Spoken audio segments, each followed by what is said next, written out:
빅데이터를 이용해 우리 사회의 흐름과 지역의 주요 현안을 짚어보는 빅데이터 로그온 시간입니다.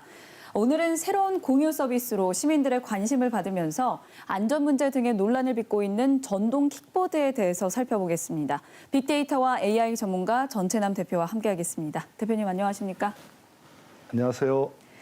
네, 앞선 보도에서도 전동 킥보드 문제를 지적했는데요. 요즘 대구에서도 이 전동 킥보드 공유 서비스가 빠르게 확대되고 있습니다. 안전과 관리 문제도 함께 대두되고 있는데, 자, 오늘 빅데이터를 통해서 이 전동 킥보드에 대한 시민들의 여론을 살펴보도록 하겠습니다. 자, 먼저 어떤 데이터 활용하셨나요? 네, 전동 킥보드에 대해서 알아보기 위해서 분석 단어를 전동 킥보드를 사용해서 포털 사이트 뉴스와 뉴스 댓글 또 블로그, 카페에서 최근 3개월간의 자료를 수집했습니다.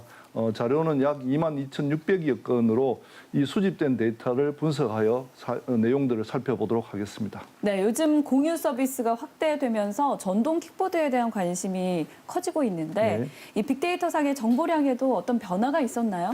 네, 최근 3개월간의 전동 킥보드에 대한 관심을 살펴보면 이 관심은 꾸준히 증가하는 것으로 확인이 되었습니다. 특히 10월 10일 가장 높은 관심도를 보였는데요. 이는 한 방송국의 내용에서 이제 전동 킥보드 실태와 미래에 대한 취재가 반영됐기 때문으로 확인이 되었습니다. 방송 내용은 친환경 교통수단인 전동 킥보드를 소개하면서 관련 교통사고를 언급하고 그 위험성을 강조하는 내용이었습니다. 네, 그럼 전동 킥보드와 관련된 단어들은 어떤 것들이 있는지 살펴보죠. 전동 킥보드와 관련된 단어를 살펴보시면 대표적인 전동 킥보드 공유 플랫폼인 빔이 가장 높은 빈도로 나타나고 있습니다. 그 외에 라임, 싱싱, 킥고잉, 알파카 등도 나타나고 있고요. 또 지역으로는 제주도, 서울, 대구 등 전동 킥보드가 많이 사용되고 있는 지역이 보여지고 있습니다. 또 전동 킥보드를 사용하는 목적으로는 여행, 출퇴근, 배달, 데이트 등도 나타나고 있고 이외에 위험 관련 이슈인 보험, 주차, 교통사고, 음주운전, 화재 등도 눈에 띄고 있습니다. 네, 현재 전동 킥보드의 국내 현황도 한번 살펴보면 좋을 텐데 어떤가요? 예, 먼저 수집된 데이터를 통해서 살펴보면 전동 킥보드 사용 지역에 대해서 알아볼 수가 있겠습니다. 전동 킥보드는 아직 도입 초기이기 때문에 지역적 편차가 존재를 하고 있는데요. 현재 대도시와 여행지를 중심으로 활발하게 사용되는 것으로 확인이 됐습니다. 가장 많이 언급된 지역은 제주도인데요. 제주도는 공유 플랫폼인 EV 패스를 중심으로 여행객들에게 인기를 끌고 있는 것으로 확인이 되었습니다. 그 다음으로는 서울과 대구, 부산 등 대도시 지역이 주로 사용하고 있는 것으로 나타났습니다. 네, 그렇다면 전동 킥보드 공유 서비스를 제공하는 플랫폼 어떤 업체들이 있습니까? 예, 데이터를 통해서 주로 서비스를 제공하는 업체들을 살펴보면 현재 10여 개 정도의 전동 킥보드 공유 플랫폼이 있는 것으로 보여집니다. 그중에서도 세계적인 전동 킥보드 공유 플랫폼인 빔과 라임의 단어 출현 빈도가 높게 나타나고 있어서 대표적인 서비스로 보여지고 있고요. 또 국내 기업으로는 싱싱, 킥고잉, 알파카 등이 많이 언급되고 있습니다.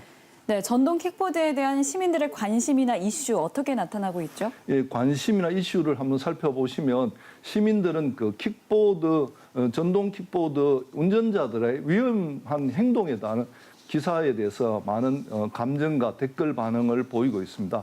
현재 전동 킥보드는 도로교통법상 오토바이에 해당하지만 관련 법규가 미흡해서 아찔한 사항이 반복되고 있는 것으로 알려지고 있습니다.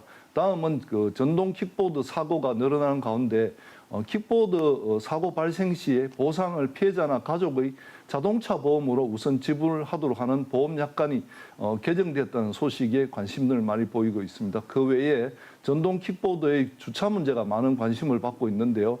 전동 킥보드는 정해진 반납 장소가 없어서 시민들에게 많은 불편을 끼치고 있고요. 관련 민원이 폭증하고 있는 것으로 나타나고 있습니다.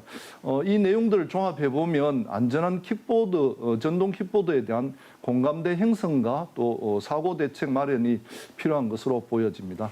네, 전동 킥보드 이용이 확대되면서 안전 문제 등을 지적하는 목소리가 많았는데 시민들은 감정 상태가 어떻게 나타났나요? 예, 뉴스 댓글을 모아서 시민들의 반응을 한번 살펴봤습니다.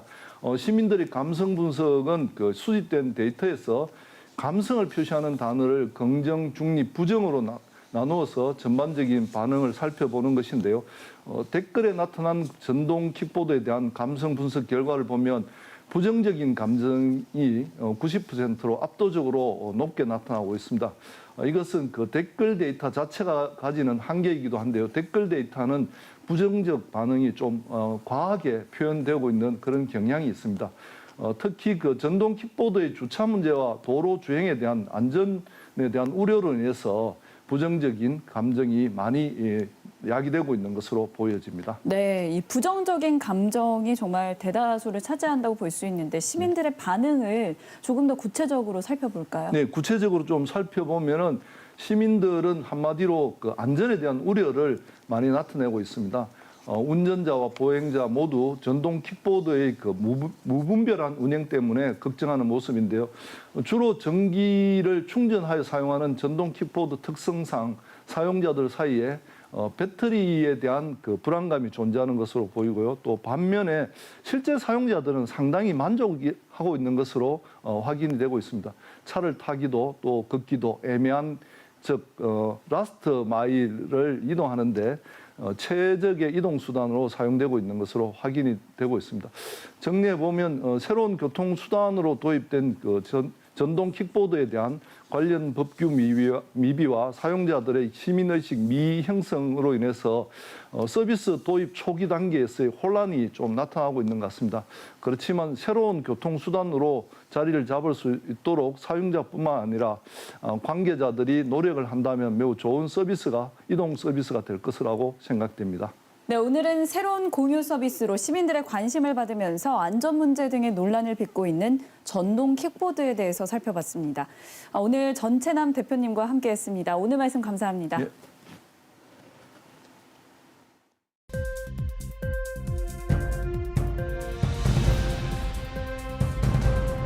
복잡하고 미묘한 대구 경북의 여러 행정 이슈들 쉽고 명쾌하게 시청자 여러분에게 전달하겠습니다.